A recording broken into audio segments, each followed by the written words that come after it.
Greetings and love, everybody. Greetings, greetings. Arigani. Habarigani. Zuri. Shalom. Hello, now we are live. Welcome, everybody. It is a pleasure to have all of you here to celebrate this day of Martin Luther King. My name is Odilia Okonga, the founder of the African School Netherlands. And I'm here with my colleagues, my teammates, Ishmael, who always does the background IT work and is managing this Zoom connection now. I'm here also with Troni Ingati, who faithfully and efficiently organizes our activities by going through every detail meticulously and who helped a great deal to organize this event, and Helga. Welcome all to this transnational Martin Luther King celebration. I will start with a powerful quote from Ngugi wa Thiong'o, who continues to give us as African people service by encouraging and fighting for the development and growth of our African mother tongues.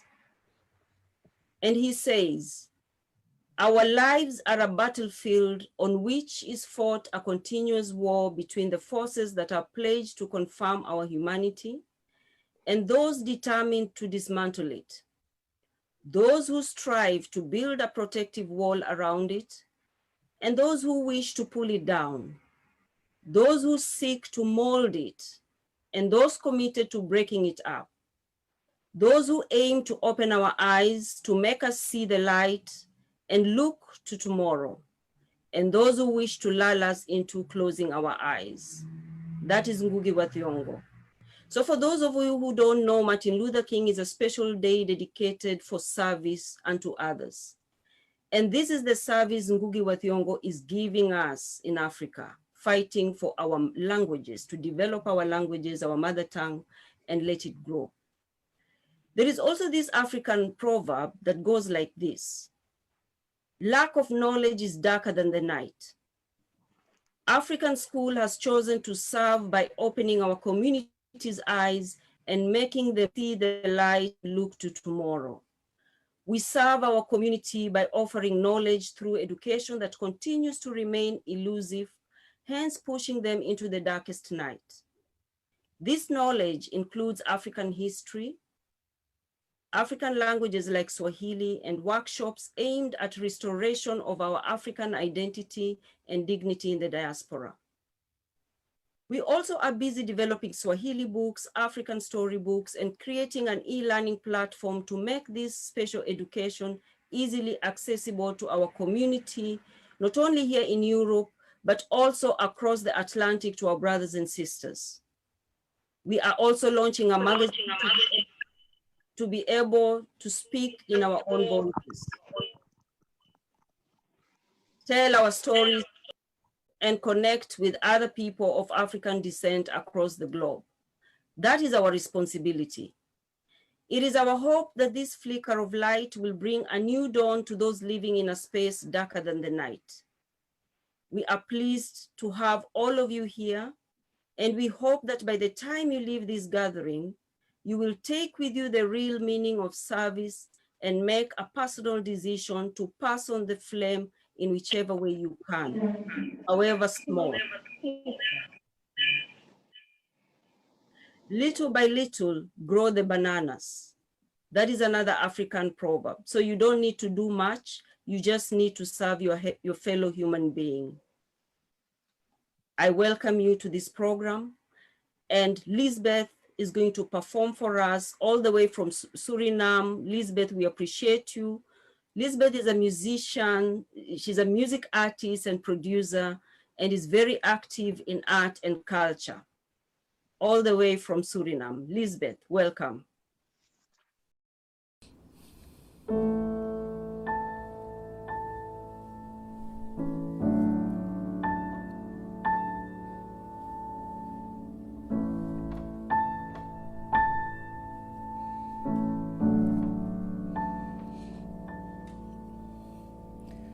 We shall overcome.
was beautiful.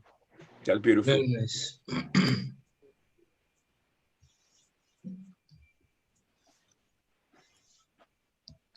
Hey, look. You got an applause. Yeah, that was beautiful.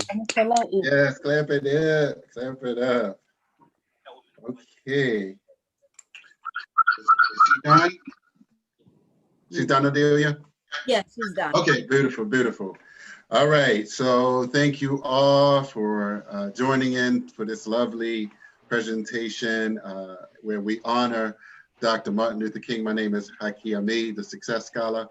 I'm here in Baltimore, Maryland, in Tubman City on the East Coast here. So I am just want to welcome you all on behalf of the Teaching Artists Institute on this International Day. Many people love and honor and appreciate the work of Dr. Martin Luther King. I actually met his son like 2 years ago, and we took some pictures and had a good conversation. So the struggle continues in terms of civil rights and international rights and understanding what he meant to us, and as well as his evolution. And that is essential for us because he was a man of courage that wanted freedom for his people. And so we just want to welcome you all on behalf of the Teaching Artists Institute. We are pleased to partner, of course, with the International African School, as well as later the International Civil Rights Center and Museum out of Greensboro, North Carolina. So we are grateful for that. But I hope that we can get Sister up now she's going to actually moderate this discussion. And if we have any challenges, I'll come back in because she is in Ghana right now, West Africa, where she moved to maybe 6 months ago, but she can tell you how long she has lived in Ghana. She was back here in the Baltimore area for some time, and she represents Black Diamonds. So she's going to tell you a little bit about that, and I'll just get out of her way. So we will be back to share more about Teaching Artists Institute, but I want to encourage you all to go to the Facebook page and share this to your page and other groups so that everybody can enjoy in this international celebration and honoring of Dr. King. So Onokwele, are you there? Yes, can you hear me okay? Loud and clear, loud and clear. Thumbs up if everybody can hear. Onokwele, thumbs up, everybody. Okay. Okay, everybody can hear you. So you got the mic, hold it down, and you're looking good over in Ghana, all that fresh sun and everything. So go ahead and flow, sister. Thank you. Yeah. Right. Actually, I've been here for 4 months this week. So Haki, the last time you saw me, I was a little lighter. So I've been kissed by the sun, getting all that good vitamin D here in the motherland. And I'm sending healing vibrations from the epicenter of the ancestors. I'm just minutes away from the dungeons that they transported millions of our ancestors to, what we now call the divided states. I'm so glad to be here. As Haki said, I lived in Baltimore for quite some time, and that's when I started the Black Diamonds Girls Club, actually last year, but the year before that actually, and then COVID-19 hit and put a big dent in that. But we had gotten off to a good start. But just to give you a little background, just very brief background, I was a National Park Ranger right outside of Baltimore in Towson, Maryland, and I was working on a slave plantation for real. So there, it's called Hampton National Historic Site, and there for 13 years, I told the stories of our ancestors who were in bondage. And I do have a special connection with them. And my name, by the way, means it means truth in the language of Ga from Ghana. And I legally changed my name years ago. So That's what I do. I tell the truth about what happened to us and where we are now and the greatness that we come from. So there's no shame in anything that's happened. Matter of fact, the more I learn, the more I realize what greatness I'm from. So the Black Diamonds Girls Club, we're doing it here in Ghana. And as I stated earlier, I've been here for 4 months this week. And a month ago, on December the 5th, we did our first outreach program. And this is something we're going to do from now on, at least once a month. And then hopefully very soon we'll go twice a month to Sekandi Female Prison. It's in the western region of Ghana. And we have partnered with the prison. Now, prisons around the world are just it's a bad place, and I don't need to tell you about the prison systems in the U.S. for those who are in the U.S. And believe it or not, for those who are not in the U.S., you might think it's better in the U.S. than other countries, but it's not. The majority of the people who are incarcerated in the U.S. are Black bodies, but we're talking about Ghana right now. So the women there in Sekandi prison, and we're going to have some pictures of us there. There are only 20 of them. And right across the street, there is the male prison. There's 700 men in the male prison. But the women who are there, the 20 of them, they're not hardened criminals. Most of the women there are there because of debts. It's one woman that I encountered. She's in prison because she owed 20,000 Ghana CDs, which is about 3,500 CDs, and she has to spend 5 years in prison. There's another woman that the deputy warden told me about, that her husband, they broke up for a while, and then they got back together, and her boyfriend she had at the time, they broke up, but when she got back with her husband, she had nothing to do with it, but her husband and some men went to her ex-boyfriend and castrated him. They put her in jail for 25 to 30 years, even though she had nothing to do with the actual castration. There was another woman that I met there who actually gave birth to the baby. And when we gave the presentation, we talked to them. I'm a vegan. I'm not trying to convert people to veganism, but then again, I am. But even if you're not going to be a vegan, you should eat more vegetables. So we brought food for them. And the food that they give them in the prison only amounts to 1 CD and 60 pesos, which is not even $1 worth of food a day. And we brought this food and they were just so thankful. We brought sanitary pads. And this is what we'll be doing as an organization for those in the community. I just met with a council of elders in a nearby village where I am here at the University of Cape Coast and Capral.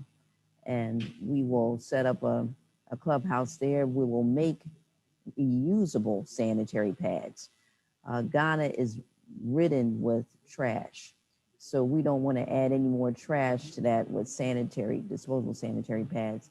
So we'll teach the women and young girls to make the reusable pads and sell them, and they'll also consume them for themselves, because I'm in a rural area and many of the girls can't afford a pack of sanitary pads, which is about 7 CDs, which is a little over $1 a pack.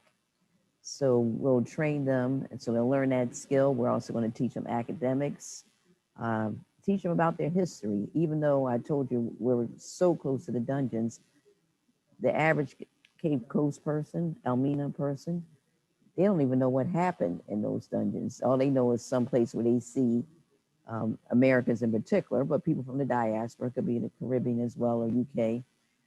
They just see them going to the place, and it's an opportunity to sell them some things. So we're going to teach them about this history, and also just teach the young women or young girls, teenage girls, because we're targeting girls 13 to 18 years of age, to become phenomenal women. You don't know what you don't know. So we're going to help with the prevention of premature pregnancies and just do what we can here in Mother Africa.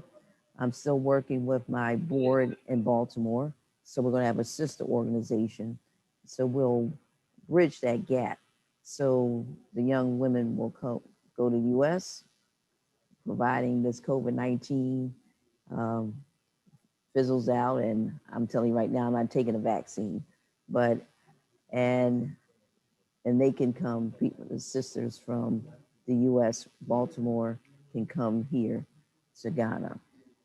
The more we know about each other, the better this world would be. And this is why people like myself have heard the call to come back to Mother Africa to help build her. But for those of you who don't want to live here, please at least come here one time before you close your eyes for the last time to actually feel the energy, because it's nothing like coming home. And that could be Ghana or any other place on the continent of Africa. But at least come one time and help support, and let's build the bridges, because we have work to do here as well as the US and other parts of the diaspora. So I wasn't timing myself, so I'm gonna make sure I don't go over. So Haki, I'm gonna introduce our next speaker, Dr. Najiri from Germany. And this is such a beautiful and powerful forum, because here we have people of African descent from 4 different continents on this particular Zoom Yes, meeting. I'm on the oh boy, I'm right in the middle of it. I sent out the link. You sent out a link for what? Let me see. Let me look at the chats.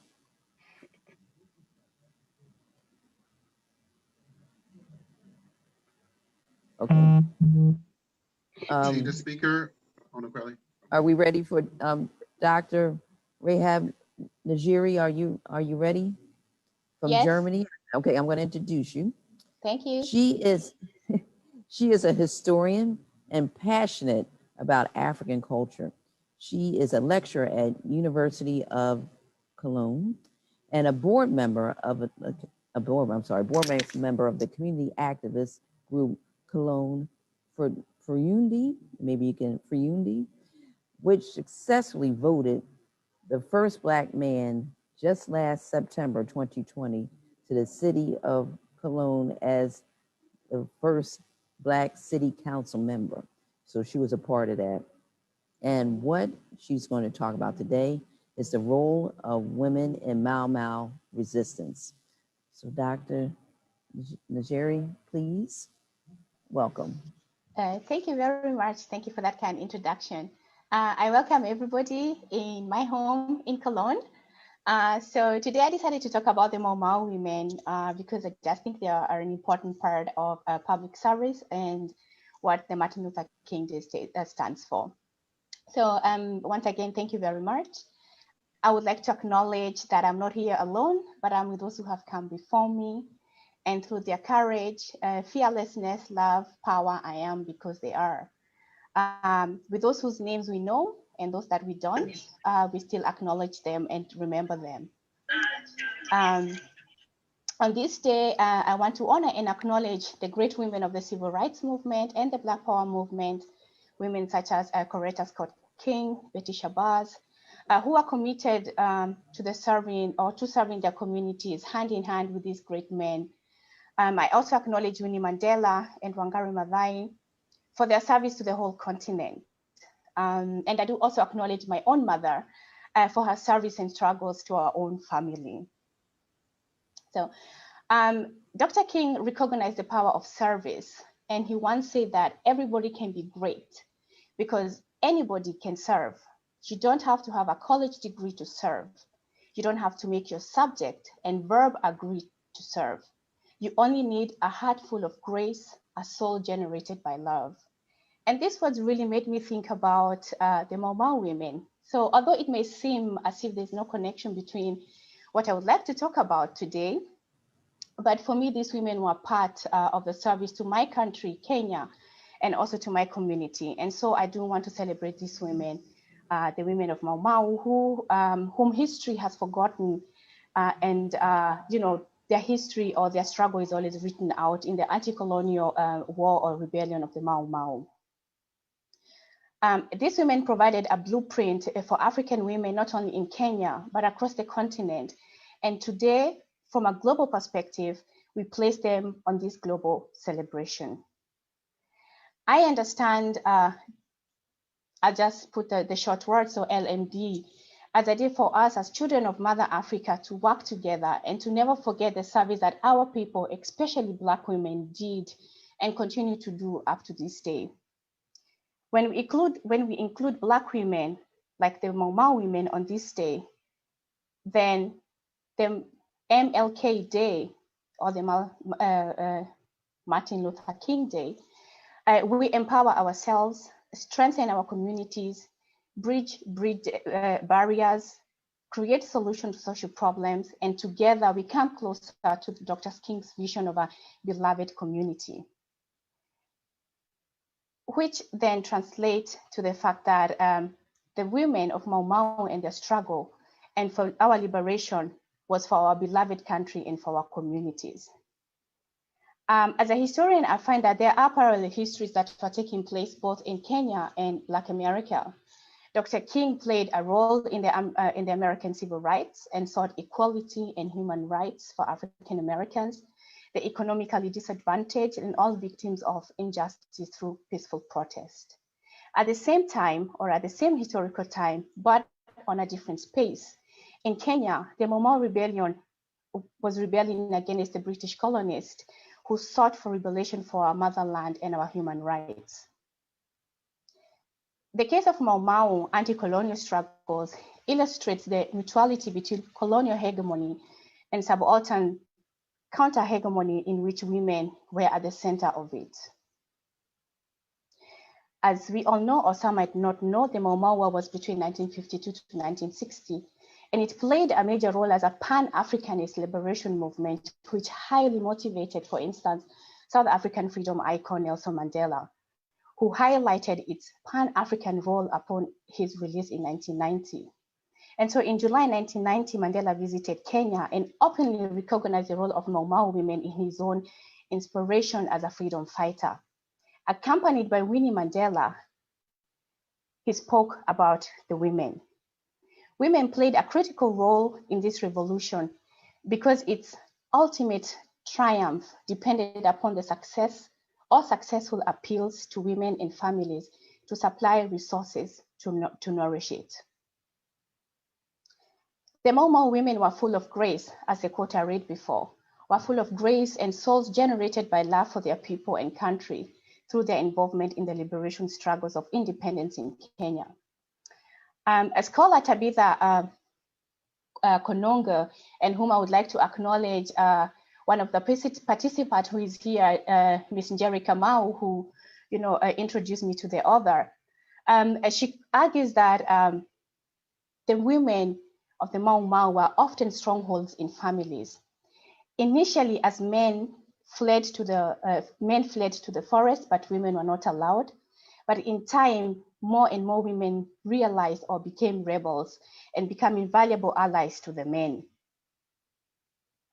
To begin with, they began to allow single and widowed women who were trusted to remain secretive.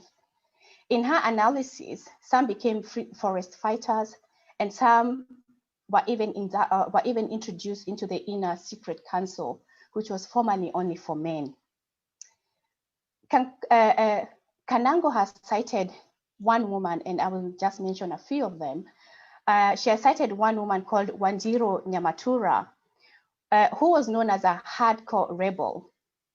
She was respected by all rebels, both men and women. She was in charge of distributing food and gathered intelligence. In her view, she changed the perception on how other rebels viewed women and eventually appreciated their role in the revolutionary movement. Field Marshal Muthoni Karimi, who continued to wear Maumau dreadlocks, that she used to wear while in the forest 50 years after Kenya's independence was also one woman who was strongly involved in the Maumau movement. Being the only woman to be accorded the title of a field marshal, Muthoni must have been a tough fighter. There was also another Maumau leader woman, Wambui Wakinyari, whose rebel name was Matron. She came from a village and was in the Maumau administrative structure. She was in the Department of Medicine. So she was a nurse, and she attended to Maumau rebels and even to other women and other men once they came to the forest. There was also another fighter, Haraka. She was also one of a general's bodyguard. She also served food to this bodyguard, but she was never allowed to carry a gun. But nevertheless, she was the bodyguard, so you couldn't get through her. With the rebel ranks like that of another woman called Kohonokia, she was a very young woman. She was a rebel fighter like her male counterparts. There was also Jerena wa Muheni, also called Muthoni wa Kiando, who was also a very tough and powerful woman. Another woman who is really recognized as a rebel was Badi Wakamau, and she used to bring food to the Maumau soldiers while in the forest. In 1953, she played a key role in guiding the Maumau oath. She could also team up with others to lure mature girls to the oathing ceremony, which was mostly not accepted according to the Kikuyu tradition, but she nevertheless did it. So these women expressed their determination to remain in the forest, although life was very hard, because what they saw was better to die in the forest than be slaves in their own house. It is important that we keep the spirit and the struggle of these women alive and the next generation to make sure that history does not forget them. And so on this day, I would like to acknowledge the service of these women. I personally am following the path of these great women, also committing myself into doing community work and continuing to where these women left off or left. This is why I decided to name some of these women or women fighters and position them back into our history and into our narratives. As a historian, I have dedicated myself into sharing my knowledge with my community here in Germany, in particular in Cologne, and transferring that knowledge for the visibility to our political power and education. As an active member of the International African School, we have taken upon ourselves to continue re-educating and shifting the negative associations toward African languages by offering Swahili languages and African histories, pre-slavery and colonization, because we were the first people. It is important that we first deal with our own history and decolonize our minds in order to be able to progress here in Germany or even in Europe. We must unearth our histories and stories and position ourselves within this society that continues to write us out of history. Last year, as the moderator introduced, I ran for the city of for a seat in the city council as the only Black woman. But I did not get in, but we had one Black man who got in, and that is all we needed and wanted. So I'm still very happy and excited about that. So it's important for our African communities here in Germany to know that we can bring change when we work together and uplift each other. So political education and making sure that my community understands their rights, exercise their rights, and fight for their rights is one way that I'm giving and trying to give back to my community. So I want to thank you all. I was told it's 10 minutes and I try to keep time. Thank you very much. Asanteni sana. Thank you. Well, thank you so much. I just have a quick question, and we're going to open up questions to the audience, and feel free at the end of this discussion today, after you've heard from all the panelists, place your questions in the chat box, and then we will answer your questions. We'll address them to the panelists. But I have a question. Since I've been here in Ghana, I sat and talked with a sister from South Africa, and she was talking about the violence, the sexual violence that is a readily occurring thing in South Africa now. And whereas here in Ghana, you know, men like you and all, but you don't have that fear. And she said she had a true fear of that in South Africa. But the women that you just described, I mean, they were badass. So what shifted? I think what happened is that, you know, just like in the civil rights movement or in the Black Power movement, women were not placed at the foreground, although, you know, without the women, there would not have been the revolution, right? And it's the same thing happening in Kenya. These women were at the forefront, but you just write them out of history, and then all the glory is given to the men. And so that's why I thought that today is just an important day to name these women and put them back into history. And you know, giving them name also gives them life. And you know, it's by naming and empowering them, and also empowering ourselves, especially if you are the young generation of Africans, where we are saying Africa will rise. And Africa can only rise if we also deal with our own history and acknowledge our own history and put it out in the front and say, yes, there were men who were great men, but there were also a great and courageous women who did a lot for the struggle and anti-colonial struggles in the continent. And I just think that they are left out. It's the same thing with the climate change movement. You know, everybody's talking about the climate change movement, but nobody's talking about one of my role model, Wangari Maathai. You know, she was talking about what is happening now already in the 70s. And so I just think that these women, especially African women coming from the African continent, just need to be, you know, to be put more in the open, to be mentioned often, so that they just become names that also our children know who these women are.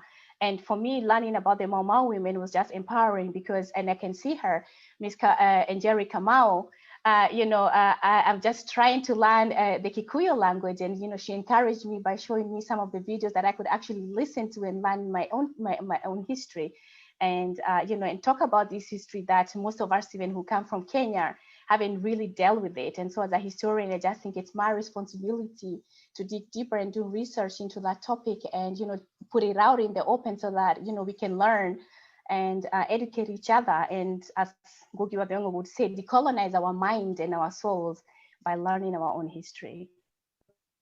Thank you. Well, thank you so much, Doctor. I mean, it's wonderful. We do need to get that out there because it's, instead of it being his story, we need to learn the true story. So thank you so much. Our next speaker is Vamba Sharif. She's a novelist, essayist, I'm butchering it, someone who writes essays, teacher of creative writing. And she was born in Liberia, but she currently lives in the Netherlands. And she's going to talk to us today about why don't we hear, I'm sorry, let me get this right. Samori Toure and the African resistance to colonization. So this is a perfect segue to what Dr. Najiri just talked about, decolonizing the mind. So without further ado, Mr. Vamba.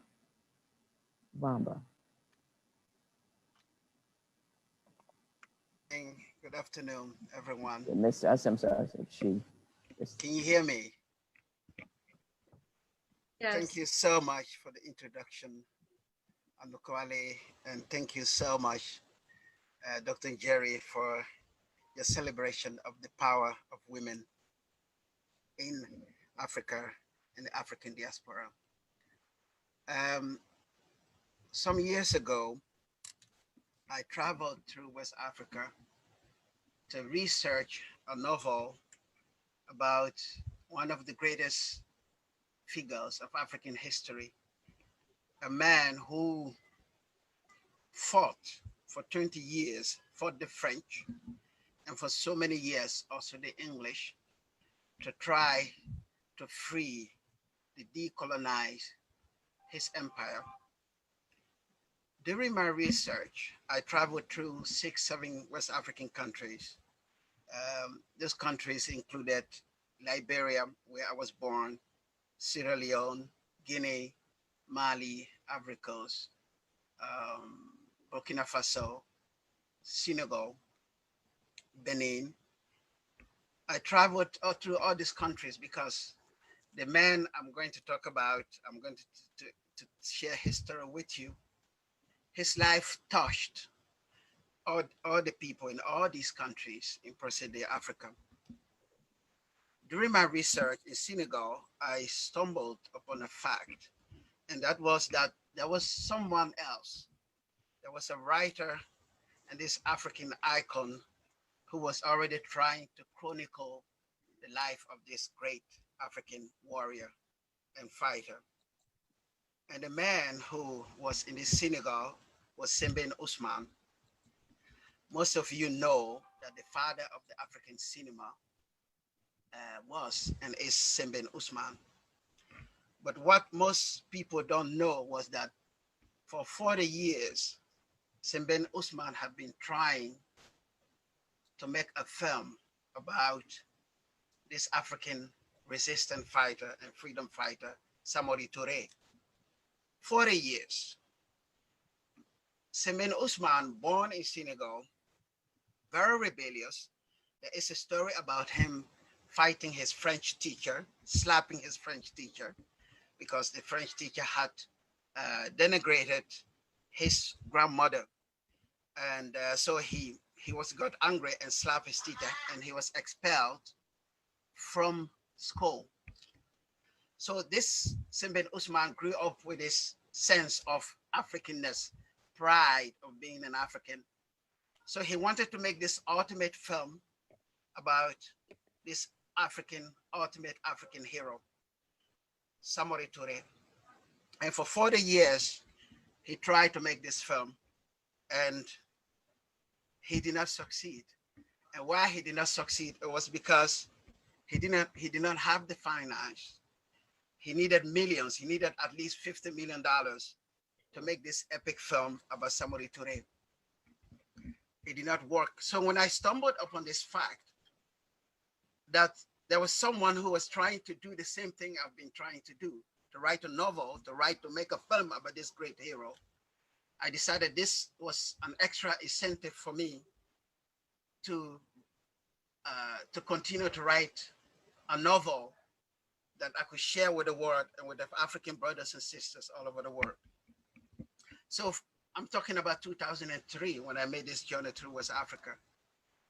And from that day up to this day, I've been writing this novel, and the novel is finished now. The novel is with my agent in the US, and hopefully sometime next year or this year, a good publisher will love it and decide to publish it. Who was Samori Touré? Samori Touré was born in present-day Guinea, in a very small village of no consequence, a small place. I think many, like 50 or 100 people. What was unique about this man?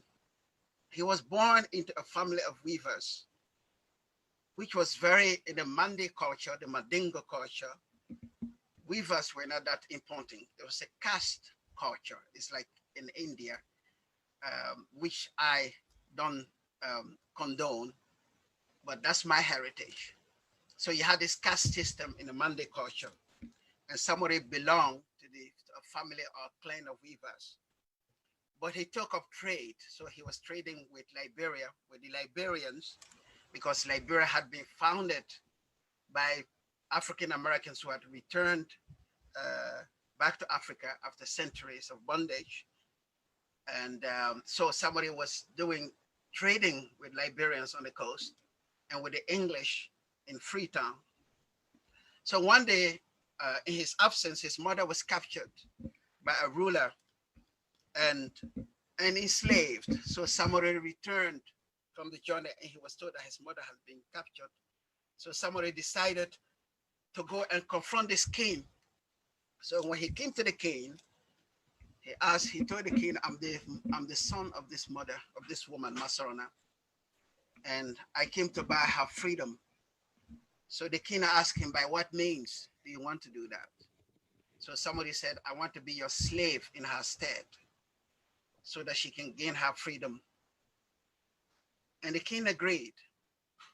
So somebody became a slave for this king whose name was Serebama. What happened, as it usually happened in history, this king was so enamored with Samori, so admired his talents, that he drew him closer to him and taught him everything. So Samori grew up to become a great fighter and one of the advisors of this man. And he became also powerful. In the end, he rose up against his king and he conquered him. So that's just an aspect of the story of this great man that I wrote about in this epic novel. Is 700 pages long. I spent more than 10 years writing it. So what I'm going to do is I will tell you, I'll read an excerpt from the novel, which is very exclusive. I mean, you are the first, hearing this, because it's yet to be published. So I'm reading the first time we get to meet, the reader meets somebody in my novel. The title of the novel will be The Empire's Son. The first thing Zaiwolo, the main character of the novel, noticed about somebody when he met him was his gaze. It was hard and piercing, a look capable of paralyzing an adversary. There lingered about him an intimidating silence, which, as with everything that had formed him, had been cultivated during his days as a slave. The trader turned slave, then warrior, and now king, had learned that silence bred mystery. And it was to this mystery and nothing else that he owed his existence. The dark and glossy skin of his face gleamed in the flickering light of his sofa's torches. His jaw was slender, his chin sharp, and his wrists were marked by vitiligo. Between his brows and around his nose ran two furrows, which gave his face an extraordinary intensity rarely found in other men. Outside Misaidu's walls, far from the eyes of the sentinels, Samori sat cross-legged on the grass. His posture clearly showed that he had come to issue orders and expected to be obeyed to the letter. A sword rested on his lap. His back was as straight as a pole. It was believed that he decapitated his enemies with that sword. Beside him lay his javelin, which served as a weapon and staff, for his hands were often restless if there was nothing to hold on to. And further on, another excerpt. Samori mounted his horse, Kausu, which had been with him for years. Since the onset of his conquering streak in Lower Konya, Samori had developed the habit of pausing outside the gates of each conquered city or town, as if to appraise it. He gazed at Misadu now, which appeared dormant in the distance. Although the city was not yet part of his possessions, he had his greatest scholar as an ally. Misadu was also coveted by men like Sai of the Banguna Mountain, another ruler who was about his age. For his greatest adversary in Konya was and remained Serebrama, the man who captured his mother and enslaved him. Samori vowed to conquer Misadu, not only because of his strategic location as a trading post that connected the savannah to the forest and the coast of Liberia, but also because of his past. Misadu was the mother of all towns and villages in Konya, a place from where people had migrated to populate the savannah. Part of him were connected to Misadu in the person of his mother, whose past was rooted in the forest. The rest of him was steeped in the old empire belonging to Sundiata Keita, the man whose fame had reached the four corners of the earth. every time he thought of his origins, and he It's- often did so in those Hello, early days Vamba. of empire building. Yeah, somebody. Vamba, Yes. can you, in the essence, it's beautiful, but in the essence of time, I'm going to have to cut you All short. right. Thank you. Yes. And plus, I wanted to ask you a question before Yeah. we get to our next speaker. But in the chat box, someone wrote that you have written many books. And at the beginning of your talk, you said that you're going to publish this one in the United States. Did I Yes. hear that correctly? Yes. Are they published on the continent as well? Do you have, are your books on No, the continent? my books are in English and other languages. They are not in African languages. No, because I came here. I came to the Netherlands as a refugee. I went to school here, read law. And my first book is actually about the founding of Liberia with the return of African Americans to Africa in the 19th centuries. That book is in English and it's also available in Liberia. Yes, it can be found in Liberia, in the US or through Amazon. Yes. But what about the countries on the continent that speak English? I mean, what are your goals as far as having them distributed there? Because they do need to know, or we need to know this history or these histories. Yeah. Yes, a friend of mine, Waya Moore, who is also a writer based in New York. We have a bookstore in Monrovia, Liberia. And so we're trying to distribute the books in Liberia. And also, hopefully when the book is published in the US, I would like to work together with Bibi Bakari Yusuf of Cassava Republic as a publisher based in Nigeria to try to make these books available for my brothers and sisters in Africa. So that's my hope. And I'm involved with organizations not only in the diaspora, but also in Africa. I've attended festivals. I've been to South Africa, I've been to Nigeria, to other places on the continent to celebrate and to share our stories. And Samori is just one of many stories. Samori was actually greater than Shaka Zulu, who is so very famous in the West. But achievements-wise, Samori was much greater than Shaka Zulu. And so his story is very relevant. Wow. Because according to Semben Usman, in Samori came four great rulers, Napoleon, Charles the Great, Attila the Horn, and Peter the Great. So if one leader could encapsulate four great rulers of the West, you can just imagine who this person must have been, how remarkable he must have been. And so this is my most ambitious novel. And I felt that because we're celebrating a great man today, that I should share people the story of someone who came before him and who might have inspired him directly or indirectly. Samori was absolutely a source of inspiration for many African freedom fighters in Africa and in diaspora. That's wonderful. Since you mentioned Shaka Zulu, the reason why we all know about Shaka Zulu is because of that iconic movie or miniseries that was done on him in the 1980s. So something similar needs to be done on Torre as well. Absolutely. Yes. I'm going to make it my goal, my lifelong goal to make a movie about somebody. It has to be done because he was such a remarkable person, human being. Yes. Well, thank you so much for sharing that very, very great history. I know I learned something, and we'll ask more questions at the part. Yes. I think we have Mr. Swain in the house. Pardon me?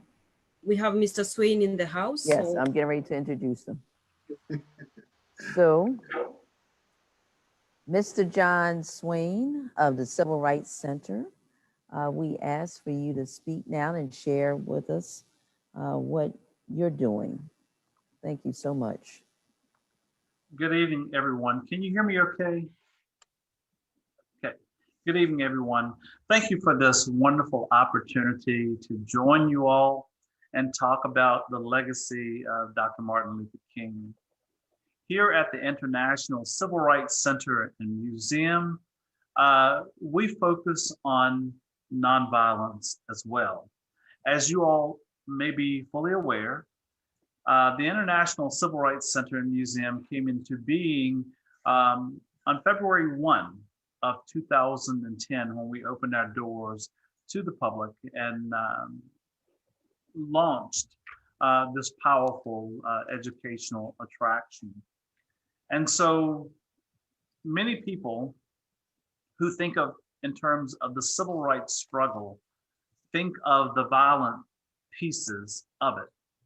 And the four young men who sat down at the FW Whites Only lunch counter, FW Woolworth's Whites Only lunch counter on February 1 of 1960, did so with the full knowledge that they had one thing that Dr. King used to talk about, and that is cashing the promissory note. Dr. King understood that in 1868, the US government promulgated the 14th Amendment ratified and promulgated the 14th Amendment to the US Constitution, which guaranteed all citizens who are born or naturalized here in the United States full and equal protection under the law. Now, you may recall that after, here in the US, after Reconstruction, when the slaves were free in the South, the Ku Klux Klan and Jim Crow advocates went to work to suppress the full impact of what it meant to be a citizen. And when Dr. King says to the nation, we are here to cash a promissory check, a check that is long overdue, he was talking about the full impact and the full reach of the 14th Amendment to the US Constitution. African Americans would wait nearly 90 years before they were granted that protection under the law. When African American students from North Carolina A&T, David Richmond, Frank McCain, Ezell Blair, and Dr. Joseph McNeil, when they came to this very location 61 years ago, this next month, February 1, when they came here, it's because they understood the teachings of Dr. Martin Luther King, that we should be treated with basic dignity and respect. These young men, the A&T 4 that we call them, they had studied our US constitutionally and they knew it inside and out.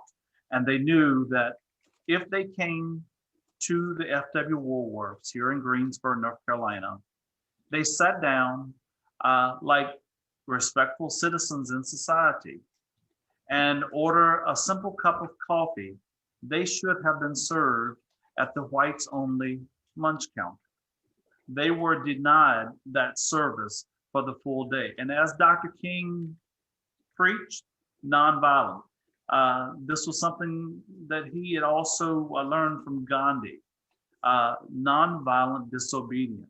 Do what you are supposed to do and in a non-threatening way, and let the perpetrators who are advancing Jim Crow regimes be seen as the real fools in society. So those young men simply sat down at the counter and requested service here at Woolworths. And they were denied, and they continued to sit quietly, waiting to be served a cup of coffee. By the end of the day, when the store had closed, they still had not been served. But they returned the next day, and the next day, and the next day, non-violently. There were threats against their lives, but they continued to return until July 25th of 1960, when the FW Woolworth lunch counter was finally desegregated. So part of the legacy of Dr. King in helping American citizens to stay alive is know your rights, advance those rights, teach those rights. And one of my best friends, who recently passed away. She was the curator for this museum and the former director of the museum. She would often say to me when I came to work for this institution, if there are things that you do not know, learn them. If there are things that you have mastered, teach them. My background is as a CPA, Certified Public Accountant, and I'm the head of the International Civil Rights Center and Museum. I've run this institution since 2014 as the CEO of the place, and continued in my role of Director of Finance, or CFO of the institution. But what I've come to realize is that all of my educational upbringing has prepared me for a moment such as this. I was only a young kid when I would see Dr. King on television. I actually integrated my first grade class. When I would look around my classrooms, there were only maybe 2 or 3 African-American students in a classroom of about 30. So growing up, that was my surrounding. And I came to know these students that I was surrounded by as just friends, colleagues, classmates. Race did not come into the picture. Race did not come into the picture because we were integrating and doing something very powerful, taking a group of young kids in a non-threatening way and advancing this notion that we can live together in society and go about our normal lives and not have such distinction. What I have learned, looking back and connecting with some of the people that I grew up with, they grew into their racism. And that is the unfortunate piece. They have grown into their racism while I have continued to look back to my upbringing and move into the future, as Dr. King says, at a time where Blacks and whites can walk hand in hand. So at this Museum of Civil Rights Reflection, we educate the world. We have groups from all over the globe that travel to here to learn about civil and human rights. And that's what we are most known for, nonviolent civil disobedience. And I think for people who care about justice, who care about freedom, who care about equality, core democratic values, they would look to Dr. King and say, a leader who was before his time, way before his time. But I can only imagine what our world would be like if Dr. King were still alive today. Now, I'm not a bloviator. I like to engage with people. So if there are some particular questions that you all have, I'm quite interested in learning from you as well, because this is my first opportunity to engage with such a wonderful audience. Well, we're holding our questions to the end. Okay. From the participants. So please stay on. And I had the fortune of visiting your museum in 2019. I came with the National Association of Black Storytellers, and your exhibit. Yes. And I remember seeing you. I remember. I asked you all to write a narrative for the museum. Yes. I remember. And talk about storytellers. I mean, your docents. I mean, well, your tour guides. And I don't even want to call them a tour guide, because that's really understating. I mean, just phenomenal. And your exhibits are phenomenal. So hopefully, once this COVID-19 lifts, people will actually be able to go to the museum, because it's not the same as going virtually. I know it's not. I mean, I just love your museum. I really do. Well, we have, during the COVID shutdown, what we've done was taken the opportunity to grow the museum. one of the things that I've been wanting to do is reach across the globe even further, because I've had lots of teachers like yourself who would come here, and when they would finish the tour, they would say, wow, I'd love to bring all my kids here. I'd love to bring all my kids here, but it's not possible. So what we've done during the shutdown was I brought my staff back together, and I said, now is an opportunity for us to take the museum to the world. We've recorded the virtual tours, so I've recorded and uploaded 7 of my senior interpreters. We've got a few more that I'm going to advance, but now is a great opportunity for people all over the world to even just log on and take the self-guided film tour. And our engaging interactive tours, they're quite powerful. We have about 300 people on an interactive tour today. So they're moving quite along. But all of that to say, we are an educational resource, and many young African-American children that have visited this museum would walk away and say, oh, I didn't know that white people were involved in the civil rights movement.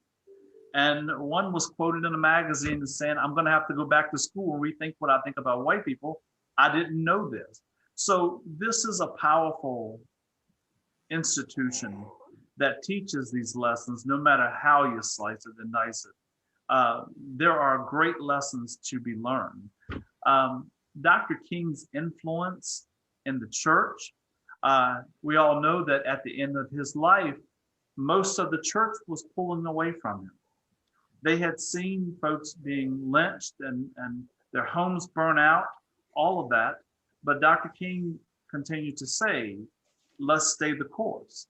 Let's stay the course. And when we had the 1963 March on Washington, it was an opportunity for the whole nation to see the power of African Americans and what can be done. The Montgomery bus boycotts was another opportunity. He was involved in so much, and his work, his interactions kept a lot of people alive, because we could have easily taken up arms and said, okay, we're going to fight. But we've never had the most powerful weapons to fight back with. So the legacy of Dr. King will live forever for those who are just willing to be part of that nonviolent movement. And I want to speak to just very, very briefly to that nonviolent, because when I went to the museum, that I did not know that they weren't the first people who sat at the counter weren't the ones where the hot coffee was being poured on, and it actually went very, very peacefully. I was shocked. But the images we do see are the ones that are being accosted. But I want to speak to the strength of those brothers and sisters who endured that, because that took way more strength than I know I had, because I would have come up swinging. So that took a lot more courage to do that. That is true. And we've heard that quite a bit. One of the exhibits that we're getting ready to launch from here is called Sit In Nation. It's an exhibit that's being underwritten by the Fresh Market food chain here in Greensboro. But we're going to talk about the fact that Greensboro was not the first sit-in movement. It was not the first one that occurred. People lost their lives just for going to a whites-only lunch counter and sitting down. They had hot coffee poured on them. They had cigarette butts put out in their hair. They had eggs and sugar poured all over their bodies. A lot of that you're going to see in the deeper South, in Georgia and Alabama, over in Nashville, Tennessee. That's where a lot of that terrible violence took place. But for Greensboro has always fashioned itself as a progressive city. And I say to that, there's a problem there if you're not following the law and advancing people's equal rights under the Constitution, I don't know how you can really call yourself a nonviolent progressive city. But here in Greensboro also, we are surrounded by a large number of Jewish people and a large number of Quakers.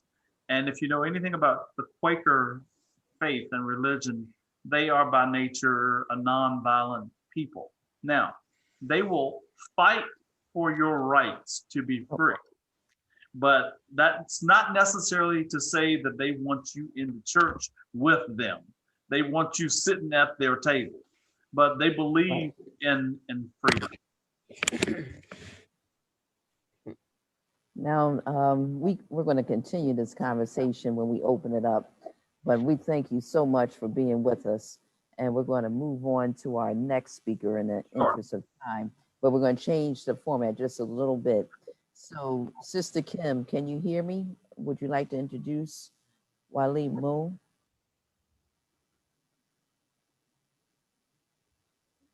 Brother, I'm Sada. Kim, can you hear me? Yes, I can. Can you hear me? Yes, I wanted Kim to introduce you, give you a rightful introduction. I know I went on your website, and gosh, I mean, you have done so much. I'll be here all day trying to talk about it, but if Kim's not available, I can do my best if you just give me the liberty. So this brother that's getting ready to speak, he is born and raised in Harlem, USA. And he is the poster child, if you will, of civil rights, those iconic images that we see. And he was just born into the Mecca of civil rights. In his bio, he talks about how he actually he grew up in the projects that right by the harbor, if you correct me if I'm wrong, that the Honorable Marcus Garvey had his ships in. So, I mean, when I just read that, that was powerful. But you've done so much. Director of the Political Affairs for the Congress of Racial Equity. This is 1972. So it is still in the heart of the civil rights movement. You went to Syracuse University, where you founded a student group. And let me see if I can get that. What is the name of the student group that you founded? Student African American Society. Yes. And you've been to the continent. You helped with the African Liberation Day, forming that, and fought against apartheid. It just goes on and on and on. So without further ado, I would like to introduce, and I hope I'm not butchering your name, Wali Mo Amsada, AKA Brown. So you can tell us the proper pronunciation of your name. Yeah, okay. Thank you very much, my dear sister. And thank you for everybody who's already spoken here. And thank you for the invitation to speak. Sister Kim had asked me to give a keynote address, so I'm going to try to do that. Appropriate pronunciation of my name would be Malimo Amsada. Full is Malimo Kwasikwaja Amsada, but I was born Edward H. Brown Jr. So people who commonly call me Brother Amsada. That's the name I was given in Senegal in 1995. I want to go right into the remarks that I had made again. Again, my name is Malimo Kwasikwaja Amsada. I'm the coordinator for the Pan-African Federalist Movement in North America, and I'm also the author of The New Pan-Africanism 2020, which is a book that was published earlier in this decade. But enough about me. Let's talk about the man of the hour, who is Martin Luther King. Last Friday, January 15th, 2021, marked the 92nd anniversary of the birth of the Reverend Dr. Martin Luther King. He was born on January 15th, 1929, and he transitioned on April 4th, 1968. I remember being on work study duty in Kimball Dormitory as a junior and a 20-year-old student activist at Syracuse University on April 4th, when I first learned that Dr. King had just been assassinated. Dr. King was 39 at the time of his death. The relative young ages of Dr. King in 1968 and myself, 39 and 20 respectively, speaks to the central and critical role of young people in the struggle for the liberation and political unification of African people. Along this same vein, it's worthy to note that Marcus Garvey was only 32 when his organization convened the first convention of African peoples of the world 100 years ago. This gathering assembled 25,000 Black people from 40 different countries for the entire month of August. And that's where we got the colors red, black, and green. And again, Garvey was only 32 at the time of this historical and consequential African Global Convention in August 1920. And King was only 34 in August of 1963 when he gave his most famous speech at the historic March on Washington. But from the very beginning, Dr. King saw his role as a drum major in the universal struggle for African freedom for all people of African ancestry. Just 3 months after King had won his first victory in the year-long Montgomery boycott in December of 1956, he found himself in West Africa at the independence celebration of Ghana on March 6, 1957.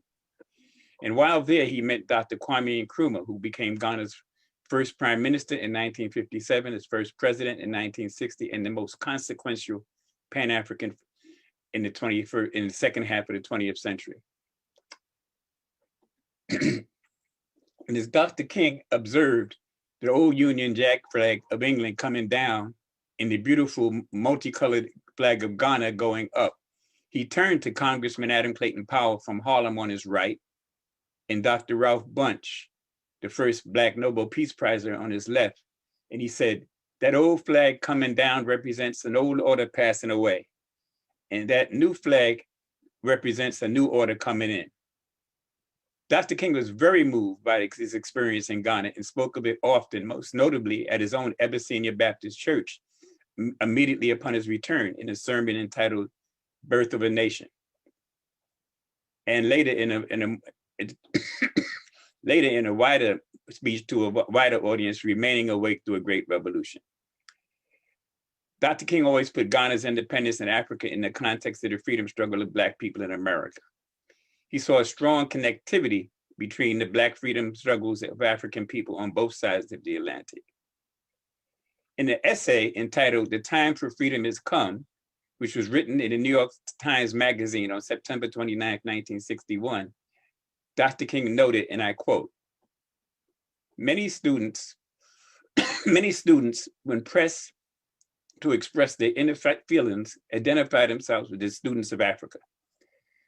The liberation struggles in Africa have been the greatest single influence of African-American students. Frequently, I hear them say that if our brothers and sisters in Africa can break the bonds of colonialism, surely Black people in America can break Jim Crow. African leaders such as Nkrumah from Ghana, Inekwe from Nigeria, Tom Mboya from Kenya are popular heroes on the Black college campuses. Many groups demonstrated and protested when the Congo leader Patrice Lumumba was assassinated.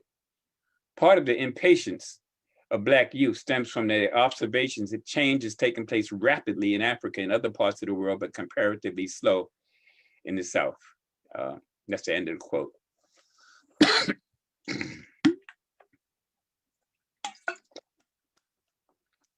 In the New World Order that Dr. King spoke of on March 6, 1957 in Ghana, reached its zenith 37 years later with the swearing in of Nelson Mandela as the first president of South Africa on May 11, 1994.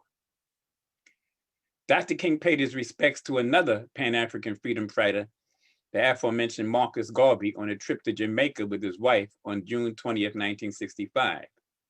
While there, he laid a wreath at the shrine of where Marcus Garvey's body had been re-entombed. And in so doing, Dr. King said, and I quote, Marcus Garvey was the first man of color in the history of the United States to lead and develop a mass movement. He was the first man on a mass scale and level to give millions of Black people a sense of dignity, destiny, and somebodyness. I believe if Dr. King had survived his assassination in 1968, he would probably have spent some time in apartheid South Africa in the 1970s and 80s, working with Bishop Tutu the African National Congress, the Pan-African Congress, and other indigenous groups and movements in the struggle to free Nelson Mandela and secure the freedom and democracy for the Black people in South Africa through nonviolence. Through these efforts, we may very well have seen Nelson Mandela freed and elected the first president of South Africa a decade earlier in the 1980s.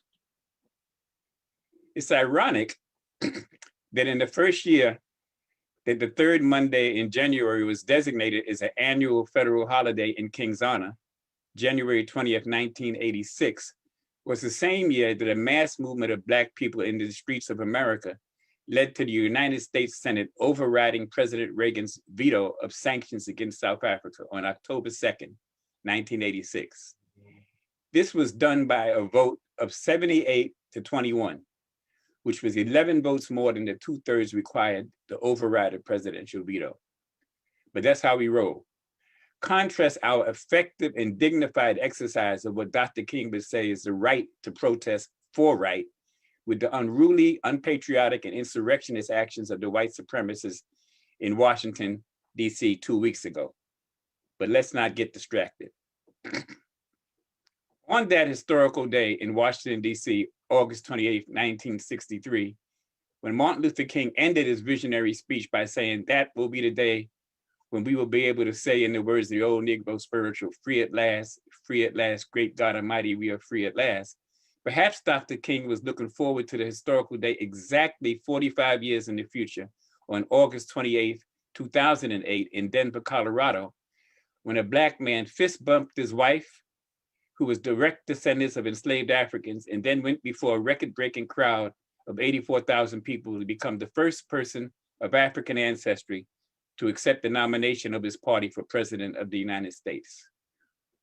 Or perhaps in that final speech, when he said, I may not get there with you, but I know as a people we will get to the promised land, he was envisioning that auspicious occasion 48 hours from now, when a Black woman who, like himself, graduated from an historically Black university, will raise her hand and take the oath of Vice President of the United States, becoming the first woman in American history to do so. But I believe that Dr. King envisioned something much bigger than either of these two epic events. When he said in that fateful and final speech, one day before his passing, God has allowed me to go up to the mountaintop and I has looked over and I've seen the promised land. I believe at that moment, Dr. King became conscious of the mission of the Pan-African Federalist Movement to bring the United African States into political existence, 47 years before the movement itself came into being in 2015. I believe that Dr. King knew that the birth of the United States of Africa would signal the reemergence of Africa as a world power that would be the master of its own destiny, able to manage the vast resources of Africa for the benefit of African people worldwide, and fully capable of dealing with all of the global powers that be from a position of strength. Accordingly, I believe that the promised land of freedom that Martin Luther King saw was a day in this decade, a few years from now, when the Black United States Senator from Georgia, who is pastor of Dr. King's own Ebenezer Baptist Church, will stand with all of us to bear witness to the first president of the United States of Africa raise her hand to take the oath of office. On that note, I end with the words of Dr. Kwame Nkrumah, who so profoundly influenced the young 28-year-old Dr. King during his visit to Ghana in 1957. Africa must unite, now, period. And yes, there may be some difficult days ahead, but make no mistake about it, we shall overcome. Welcome to the celebration of the International MLK Day of Service. Asante Sana, thank you very much. Thank you so much, Brother Amsada. That was wonderful, and you gave us some insight on Dr. King that I'm sure a lot of us did not know. I would like to now reintroduce the wonderful vocalist we heard at the top of our program, Lisbeth. She's a stage artist, producer, musicologist, and is active in the art and culture sector. She is curious and deepens herself in philosophy, spirituality, and development. Elizabeth lives in Suriname. So without further ado, Elizabeth, we're going to talk about your service and struggle of independence in your home, Suriname. Thank you. Thank you, Sister Delia, for inviting me in this wonderful program. Dear friends, brothers and sisters, wherever you are, shalom. A respectful, silent greeting and very special thanks to our illuminators, our heroes, our ancestors until the 7th generation. We are grateful that we can receive so much knowledge, love, insight, inspiration, spiritual and material wealth to rise and shine, but also to help others to. A special thanks to the workers of the Supreme Being, the Most High, on our path that have truly inspired us and empathetically continue to impart us the knowledge.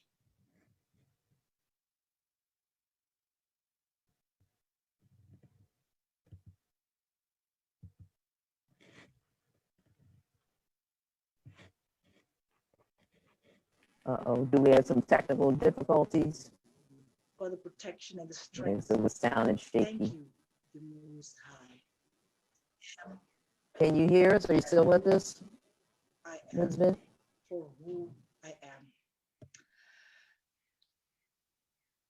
Brothers and sisters,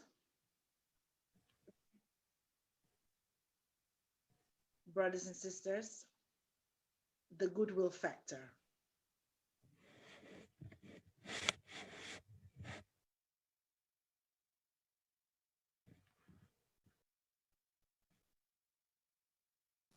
We can't hear her or see her. Did she drop? We'll take a look. I can see her, but she's frozen. Oh. Elizabeth, your connection is bad. I know over here I can barely hear you. How about everybody else? Oh, someone said try turn off your video, because that does take up less bandwidth. I have to turn off my video. We can see you. Your video's on. Now we can. I should turn. I should Turn turn off it your off. video and just do audio. Yes. Let's try that. Yes. Okay. I can continue? Yes, continue. Please. The goodwill factor. You know, community service is. Can everybody hear her? Yes, we can hear her. They're saying they can hear you. It sounds better. Just proceed, please. Okay. Wherein the energy of life giving and taking is balanced out. We will take a look at the even and odd balance, the pro and cons between the giver and the recipient, and the goodwill factor. What and of the one who elevates you spiritually and materially? What is the blueprint of the giver? What is the plan? What is the plan? What is the blueprint of the recipient? What should the result be? Let us observe the giver.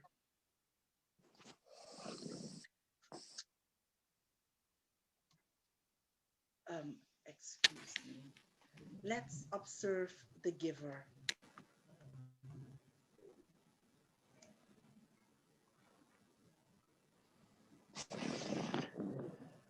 Yes. Dear brothers and sisters, let's observe the giver.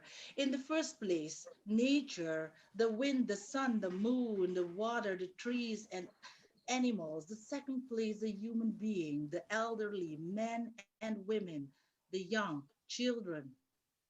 There's a group saying because we are taught to give. For example, many saying exist. Who give will also receive. Who does good, who meets good, or do good and don't look back, you must give. Otherwise, you have no room to receive. Sometimes we think that haven't that we have given a lot.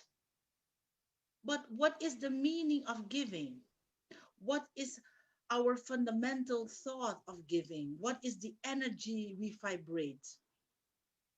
Are you granted someone based on pure love, respect, honesty, and prosperity? Let us observe the recipient.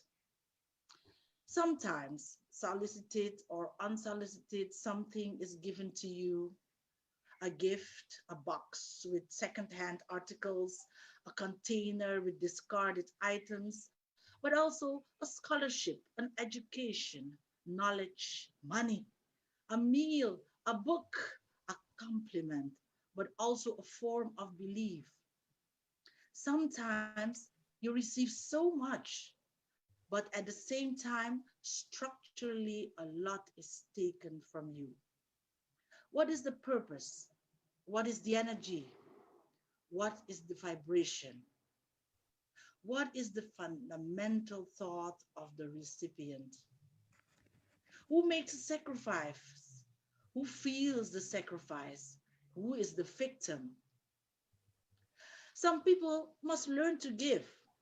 Men, women, children, we all must learn to give, but also learn to receive. What to receive and how to receive. We must know that spiritual and material wealth is our for the taking. Also, we must know that we are not victims or that we can't be into victims again. Sometimes, or perhaps very often, this energy threatens to take over as part of the plan. Giving, service. Why do we give? Do you give to repeat every day after today that you have given and what you have given? Do you give to exercise power over the one you gave? That one that gives determines. Shouldn't the recipient sometimes be more careful about what they receive? Do you always have to accept what is given or offered to you?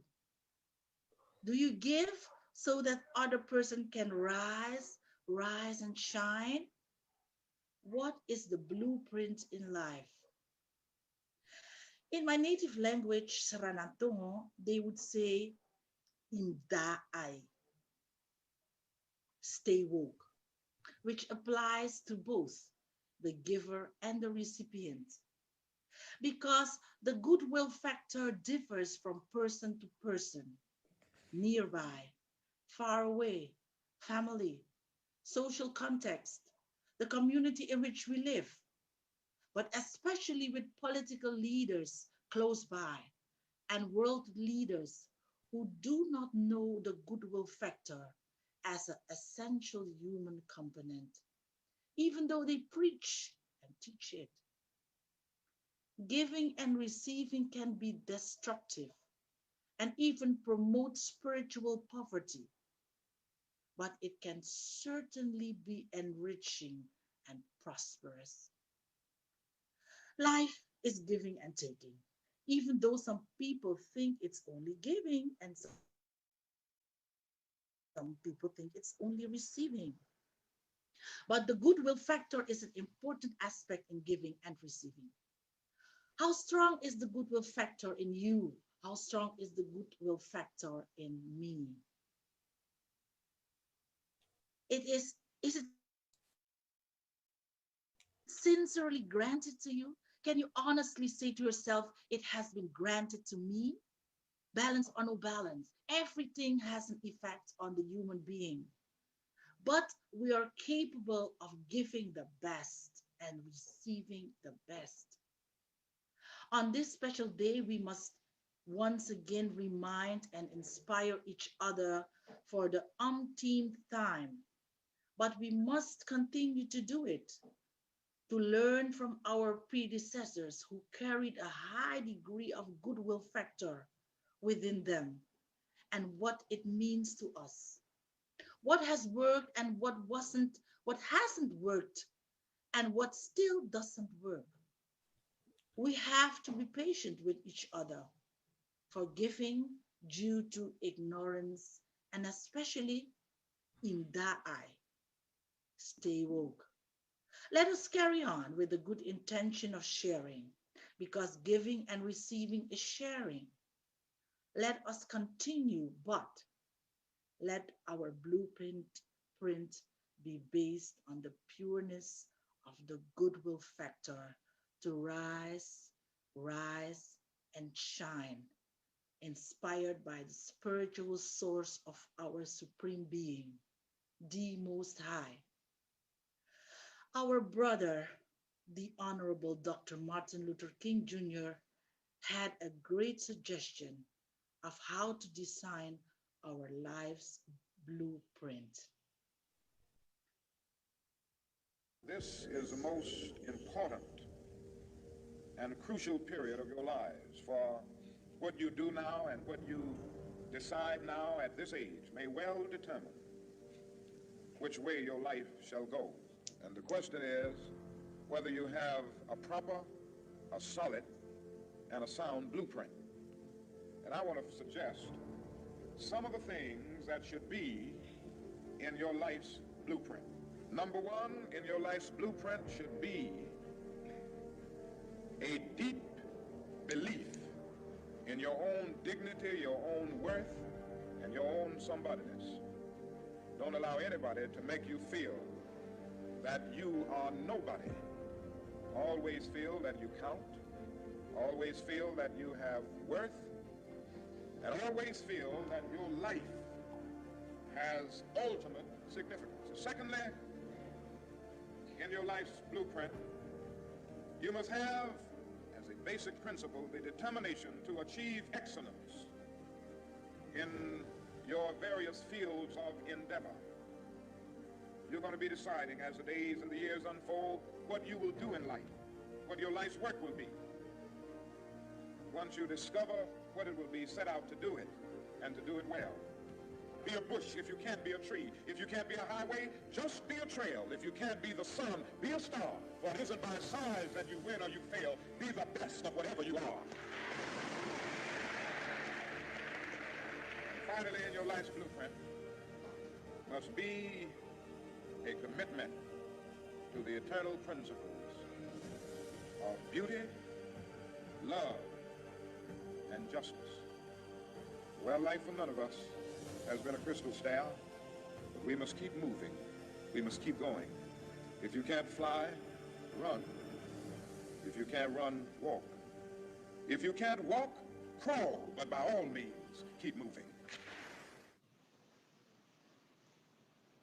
Thank you all very much.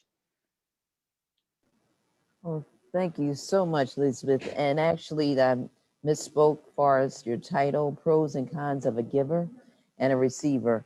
And thank you so much. And it's someone told me a long time ago that a closed hand can't receive. So if you're trying to hold on something so tightly, you're not able to receive what's out there for you. So thank you so much. And our last panelist today hails right here from Ghana. And his name is Maumau Baskau. I hope I'm not butchering once again. The organization is Musician Union of Ghana, and it was established in 1975, and it currently has 4,500 members, but it represents 30 musicians. And the mission statement is promoting and preserving Ghanaian culture through educating and equipping the Ghanaian musician to be self-reliant, creative, and industrious. So without any further ado, Uma.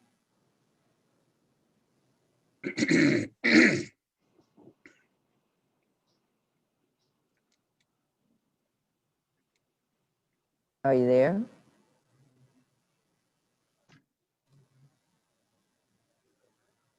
Hello? Uma? Pascal, can you hear us? I hope it's not that Ghanaian internet acting up.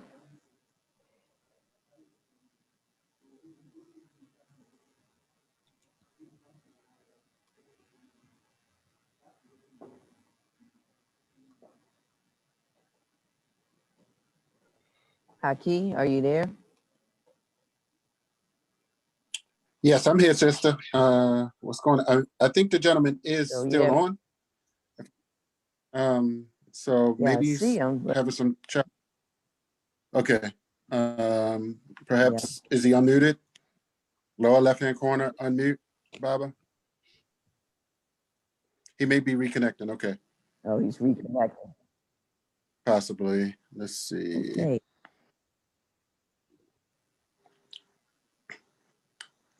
So But in the while meantime, he's reconnecting, if we have any questions for the panelists, can we open those up and people place in the chat box any questions you may want to ask any of our esteemed panelists today?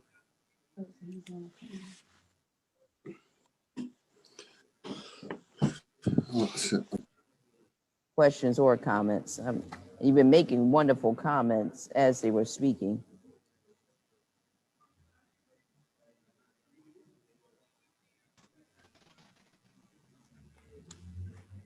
Any questions at all? I'm gonna ask one. on the calling. I'm trying to hold on. Okay, who's speaking?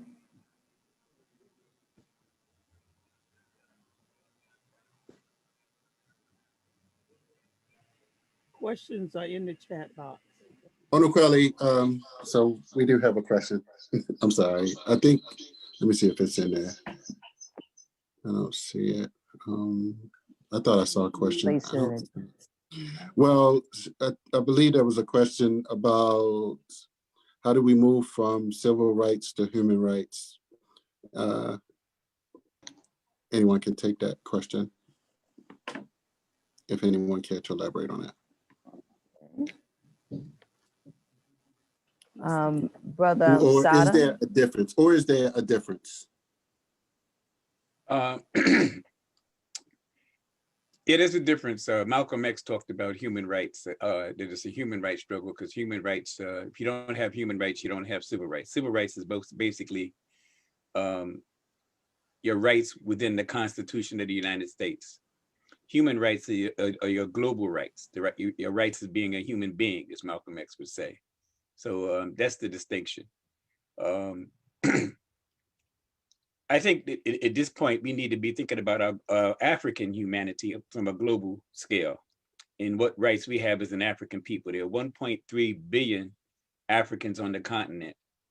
And our primary struggle now is to regain our sovereignty. We have 55 independent states, but their sovereignty is being compromised by the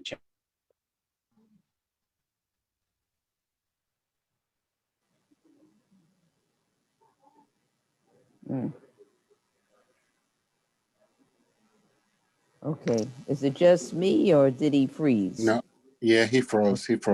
Chinese and by virtue. Okay, you froze, Brother Sada. Okay, I don't know at which point I froze. I didn't realize I had. I think you were saying something about the Chinese, maybe. Oh, okay. I was saying, okay, I explained the difference between human rights and civil rights. And I use Malcolm X, Omowale Malcolm X, son who's come home. That's the name he was given when he went to Nigeria. I like to use Omowale Malcolm. Oh, he keeps freezing. All right. Malcolm X. Omowale Malcolm. Oh, I don't know what's happening. Yeah, you keep freezing, and I'm doing better than you, and I'm in Ghana, and you in the U.S. Yeah, I don't know. Freezing up on us. Because I see myself constantly talking, so I'm not aware. Yeah. Can you see me now? No, you good now. Come on. Yes. If you wanna. All right. Well, let me see if I can just be brief. The question was the difference between human rights and civil rights. And I said that civil rights is a domestic concern within the American Constitution of the United States. Our rights underneath the Constitution, whereas human rights is your rights, as Malcolm would say, as a being. Excuse me, I'm sorry. Your rights as a human being. Human rights are larger than the rights you were born with, and they're global. And then I talked a little bit about African humanity, the 1.3 billion Africans throughout the world, and our rights, and being able to protect our rights and our own sovereignty, which is the primary struggle for African people at this point, which is to begin to create a political entity which can represent the 1 billion African people throughout the world, so that we could address the powers that be, whether they be China, Europe, United States even, from a position of strength. And that way, that's the guarantee of that we would be able to protect the human rights of African people throughout the world. So I guess I maybe elaborated a little bit on your question, but I hope I gave you a direct answer. Okay, thank you so much. It looks like we may have Ayuma back on. Are you there, Ayuma Bosco? I see him on the screen, his picture, but he may not be there. Okay. He's muted. All right. All right, Haki, should we wrap things up now? I guess we can. Everyone has gone, right? So thank you, everybody, on behalf of the Teaching Artists Institute. Let me just kind of put my face here. Yes. Njia was to present what he's doing in Kenya for the human rights. Yes. Oh, okay. Oh, good. Great. Yes, he Go will for it. present very quickly. Okay.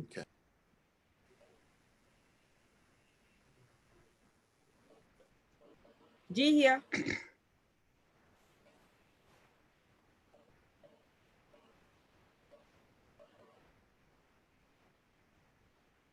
Good afternoon. I guess it doesn't come natural. Like just. Am I audible? Yes, we can hear you. Yes. Okay. My name is Njihia.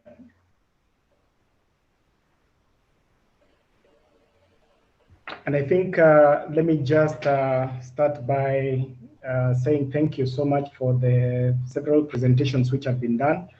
I'm struggling a bit on my echo. I think I'm using my laptop and my phone.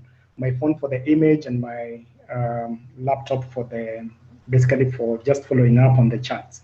And so let me just start by saying my name is Njehia. I'm from Kenya. I'm an entrepreneur, a social entrepreneur for that matter. I by training, I'm a marketer, and I've cut across several industries. I've worked in the. Hello, you can hear me? Yes, we can hear you.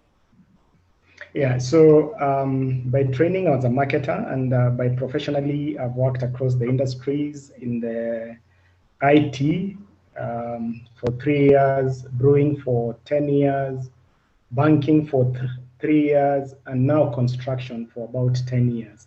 So essentially, as a social entrepreneur, cutting across those industries and running a business successfully, which from a project into a business accoladed as the biggest innovation in Africa. that is from EABL, and then jumping on to start also my own businesses. And just last year in 2020, handed over the construction industry to start to jump into fintech. And hopefully that is my second last project before leaving Earth, and having to ask myself quite a number of questions in the process of my existence. And jumping into breweries, back to breweries is, I asked a question while trying to connect to the consumer of the brand, knowing that truly I'm not sending the correct information, in the sense that we are telling the consumers responsible drinking, while I want, in essence, for them to drink as much as possible so that we can make as much money as possible. And so as a follower of Jesus on one hand, and as a seller of alcohol on the other hand, and asking the question about the presentation of alcohol and the church, I think I resorted to start a bar, which is a church. And that was in 2007. So the hardest thing, because I look at sustainable projects, the profits from the bar would support the ministry. And that has been like, so within the bar, there is a pastor's office, basically to engage men. And the man who was described by this brand for my brand communication was a hardworking, irresponsible man. Hardworking, this guy rises up at 5, works for 2 hours to get a job. He's a wager, he may get $5 to $10 in a day, then works for another 2 hours, lives in a 10 by 10, is married, has a kid or 2 kids. And so my heart went out to men, looking at men who are not taking their responsibilities in their homes. And so over the last now 14 years, we've managed to reach out to about 400 men. And some of these men have come back into the bar to help other men who are already transformed. And in essence, it's just get them out, disciple them. If they decide to join other local churches, so be it. If they decide to come and help, so be it. And out of these, the guys who did for me the interior work so that they could convert the church into a bar were students. And one of them, I mentioned to him, just in case you finish school, you're employed, you're tired, come and look for me. That time I had left breweries, I was working in a bank. The guy came, Juhia, hi, you asked me to look for you, and I'm now ready. In 2010, we started a company, and that's Sahihi. And so my company started from the bar. I had to close so many other businesses that I was doing to focus on this one. Now, which celebrated 10 years anniversary last year. And so why I'm here and to share my story is I find myself everywhere I am asking the question, what can I do for you, God, while I'm in this place? And so along that journey, I have worked with various communities, and one of them is a Pokot East community, a place in the Bundus whereby there are always conflict with the neighbors, the Pokot, Turkanas, and Samburus. These are 3 communities who are pastoralists, and they are always fighting. And they are fighting for resources. And so it's to work with the leaders, local leaders who are there, so that they can bring a semblance of peace. And some of these would be run for education, so that looking at a generation which would come maybe in 20 years to come, they look at life differently and stop the wars.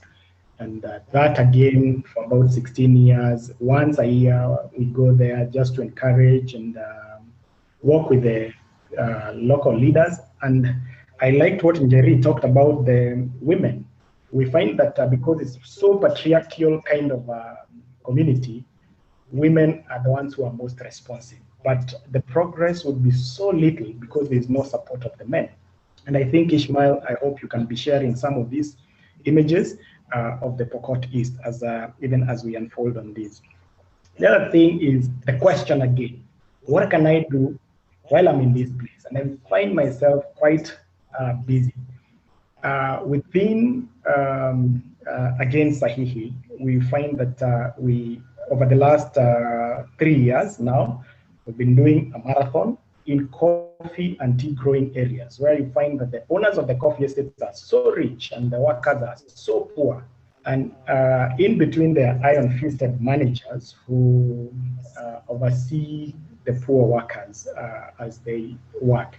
And there are schools which are domiciled within these estates, and the kids for these poor workers go to these schools, primary school, secondary school, and then they fall back into the same cycle.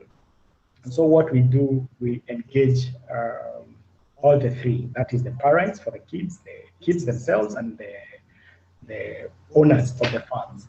And how we do this for the kids, we sponsor from a marathon, a run that we have once a year. From the money that we raise, we pay for school fees for a bright student who is within those communities who is also poor. And currently we have two, one at a university within Mount Kenya region, another one within the Nairobi area, and one doing IT, the other one doing BEd. And these are two different courses, but that has happened for the last 2 years. This year we didn't have a run, but we called it COVID run because it was just the staff. There was no cash award for the winning students. For the estate owners, we plant trees, and for the parents, we train on permaculture because the land is occupied, the whole land is occupied by coffee or tea. And so there is no room for growing anything. So permaculture would be bags just outside their small houses and grow some vegetables to supplement on their other income, basically. And that is Sahel Green Run, which we do once a year, and that is under our organization. We were at one time responding every Saturday to feed the parking boys, but just a bun and some porridge. They're sleeping out in the cold and just something to keep them warm. And these were stopped again by the county government saying, this is their work, you can't help us. I mean, we have homes where we feed these guys, but also the police. There were sources of insecurity because gathering 100 students or kids, parking boys, would be a good avenue for the drug sellers, and they would come, and that would be a good market for them. So again, the police halted that. With COVID-19, that was last year, we started feeding families, 30 families, every Wednesday in the afternoon. And just this is as a response to the things which are happening within our community. And these 30 families, before COVID, already poverty was quite hard on them. And so with COVID, we just put together 3 kilos of flour, 1 cabbage, and some just modest cooking fat. And every week we would give, one family. And I think, again, those photos are rolling out there. Would go identify their homes, give them a voucher, then they go to a central place just to collect these. And that would cost only $2. For the 3 kilos, it's 150 shillings, a cabbage is 35 bob, and a modest 17 bob, the cooking fat. And I think that would push them maybe 3-4 days before it runs out, and they would seek from elsewhere. In 2014, because of the bar charge, I got identified by Tia Fund UK and a program called Inspired Individuals. And these were people who are doing transformational stuff within their communities. And so I was put into this program. And within the program, I met other people around the world who are doing different transformational things. And after the 3-year program, I got connected with Kevin. Kevin was the founder of Philemon Foundation. He was imprisoned, released after 7 years, started going back to prison with tissues and soap just to take back to the guys who are in prison. And in so doing, Kevin, out of that, started a foundation and a halfway home, because someone who is jailed, one, within Kenya, they are not accepted in the society just that easily, because he's still viewed as a murderer, he's still viewed as a rapist, as a, whatever crime he committed. Yet this guy may have transformed while he was incarcerated. And so after the 3 years, we were challenged to collaborate. And the collaboration is Kevin to look at something that I am good at, And I look at something that Kevin is good at, and Kevin comes to Metameta at the bar church, and I go to his prisons ministry, and I help him within his prisons ministry. And so I started training the inmates who are about to be released 0 to 1 year on how to start small businesses. And this was because once you're released in Kenya, you cannot be employed by government. And by extension, you can also not be employed, find any job within the private sector. So this guy leaves, and up to 70% of them reoffend to go back to the prisons. And again, my focus has been men. The reason being because it's hard to reach out to a man, to transform a man. But once you do, the chances of that man influencing a family is up to 5 times, as opposed to a lady, which is only 17% of that. And so my focus on spending time with men is to see that these men go back to the family, take their responsibilities, as a provider, securing the family and doing all that men are supposed to do. And so I've done this since 2014. But Kevin left and went back to his hometown. So because it's something that I was loving to do within the business, I went back to the director of the welfare, and she allowed me to go in. And over the last 2 years, we've done 6 prisons. I do twice a year, and a third one just to reinforce and to make sure that when these guys leave, they go to start those small businesses. So essentially, I train them how to start from zero. How to start from zero, because this guy was married, wife left, the kids was 2 years old, now it's 17 years old, kid at school, father is a man. So the kid takes the extension, who doesn't know that father or that. Hello. So, sorry. Hello. Yes, we need to. I mean, you're doing wonderful work, but we have to wrap this up. I mean, it's really getting late in some places, but we appreciate you, I mean, all the work you do. And we, of all the panelists, we've been posting websites and other contacts. If anyone has any questions on how to contact, please post it in the chat box. But I know we've been doing this for about 2 hours, and it's been wonderful. I mean, we have such powerful people who are doing such great work, and Dr. King would definitely be proud, and so would so many other ancestors for what we're doing. So it's not just history, we're doing things now. So any last words? I don't know if Kim is still on. She's been quiet. Or Delia, Haki, you have any last words? She's been listening and advising from the background here. Yeah, I know. Yes, Right. I've been listening. I didn't know she wanted to say something. Make her presence known. Oh, God. Maybe not. Yeah, I put my websites and contact information up. I'm getting ready to put up my email address. Oh, great. Thank you, Bob. I put 2 websites, one for the Pan-African Fellows Movement in North America and my own personal website. And I put up my business card, and I'm getting ready to put up my email. This is Brother Amsada, Coordinator, Pan-African Fellows Movement, North America. And Yes, thank you for the opportunity. This has been a great. Yes, thank you. It has been great. We have learned a lot of history. We know that people are serving their communities, and it's an example for us also to serve in our own history.